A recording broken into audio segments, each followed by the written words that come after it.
Selamat siang anak-anak. Hari ini kita meneruskan materi prinsip desain yang kita namakan sebagai kesatuan atau unity. Setelah kemarin kita ada penugasan, yang ini kita kembali lagi ya ke yang bagian prinsip desain ya, supaya cepat selesai. Tinggal unity dan satu lagi nanti di minggu depan. Oke. Yang unity ini, nah, apa itu unity? Itu kesatuan. Kesatuan yang bisa diperoleh dari apa? Mari kita lihat. Ketika Miss Desi sudah menggambarkan seperti ini, coba kalian lihat. Kira-kira yang membentuk kesatuan atau yang ngegrup itu yang mana? Kita pasti langsung menunjuk yang ini, bagian ini. Kenapa? Karena jaraknya dengan yang lain berbeda. Sementara yang di sini semua teratur, di sini memiliki jarak yang berbeda. Sedangkan keempat objek ini berkumpul dengan jarak yang rengkat-rengkat ini, dekat-dekat ini dia berkumpul, seolah berkumpul jadi satu ya. Nah, ini disebut sebagai kesatuan. Kesatuan yang dibentuk oleh karena proximity atau kurang lebih bahasanya itu kayak ukuran gitu ya. Dari ukurannya yang ini sama dengan yang ini beda ya. Mereka yang berempat ini ukurannya kurang lebih sama, sedangkan yang bulat-bulat kecil itu jauh lebih kecil. Kemudian ukuran jarak ya. Jarak antara keempat ini lebih dekat daripada jarak sekitarnya. Ya, ini disebut dengan kesatuan karena adanya proximity. Padahal kalau kita lihat bentuk mereka berbeda, tapi bisa membentuk kesatuan. Kemudian selain jarak dan ukuran, itu ada juga pengulangan ya. Kita sudah mengulangi bentuk bulat-bulat ini ya, banyak sekali. Sedangkan keempat ini berbeda. Nah, itu juga membuat orang itu tertuju bahwa yang ini menjadi satu, sedangkan yang lainnya ini menjadi satu grup sendiri. Ya, itu namanya pengulangan. Karena yang ini diulang, berarti ini pasti jadi satu grup sendiri. Otomatis yang ini satu grup yang berbeda. Ya, kemudian similarity. Nah, di sini Miss Desi punya bentuk elips segitiga, elips lagi, kemudian ada segi 8 dan elips lagi. Kalau kalian melihat ini, maka kalian sebenarnya secara tidak langsung melihat garis semu ya. Ini gini, polanya begini, menurun. No, polanya menurun begini. Nah, ini namanya alignment ya, kesatuan karena alignment alias ada arahnya gitu ya. Bentuk yang sama memiliki arah atau alur yang sama. Nah, ini alur yang sama.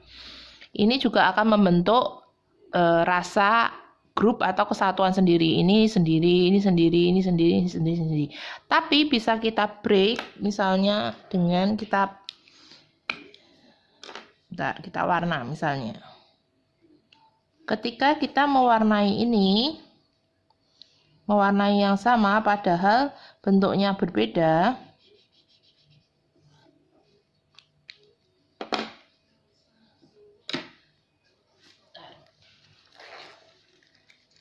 kalau kita mewarnainya berbeda, maka akan terasa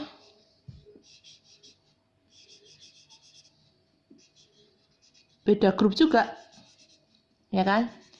Oh, yang ini grupnya warna biru, yang itu warna oranye, makanya jadi berbeda juga. Padahal tadi kan kita lihat alurnya semua ke sini ke bawah sama gitu ya. Tapi setelah kita warnain loh, kok ini ngegrup sendiri karena warnanya beda sendiri. Nah, ini namanya similarity alias kesamaan. Mana yang sama, itu yang menjadi satu grup. Padahal tadi sebelum diwarna kalian tahu grupnya ini sendiri, ini sendiri, ini sendiri, ini sendiri, ini sendiri, dengan alur ke bawah semua. Tapi ketika diwarna jadi berbeda. Loh, ini grup sendiri, yang di luarnya sendiri. Ya, itu similarity. Kemudian ada lagi unity karena pergerakan atau continuation. Nah, di sini Miss Desi sudah menggambar pola kotak-kotak dan beberapa pola lain. Nah, pola yang lain ini, yang berbeda ini secara tidak langsung akan membentuk yang namanya pattern, ya. Dari sini ke sini, ke sini, ke sini, ke sini. Terus ya, dia seolah-olah membentuk pattern tersendiri atau pergerakan tersendiri.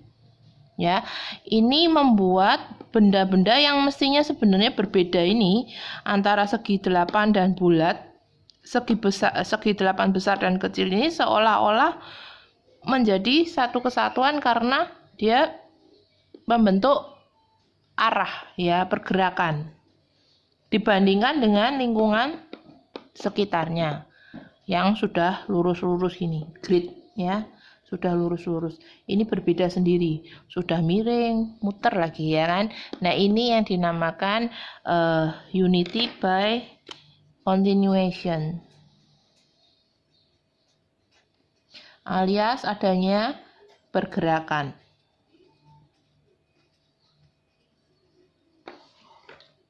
Objek yang tidak mesti sama, objeknya tidak mesti sama tapi seolah bergerak, ya, itu continuation. Jadi kita ulangi, unity atau kesatuan bisa kita dapat dari arah pergerakan benda. Kemudian di sini warna yang sama, ya, yang lain tidak sama gitu, berarti sudah ini satu grup sendiri. Kemudian alur, sebenarnya tadi kan ini sebelum diwarna ini alurnya ke bawah semua, ya, karena polanya sama. Ini elips dengan elips dengan elips, segitiga dengan segitiga dengan segitiga, kemudian segi 8 gitu. Tapi karena tadi terus kemudian kita warna, jadi kesatuannya berubah, ya.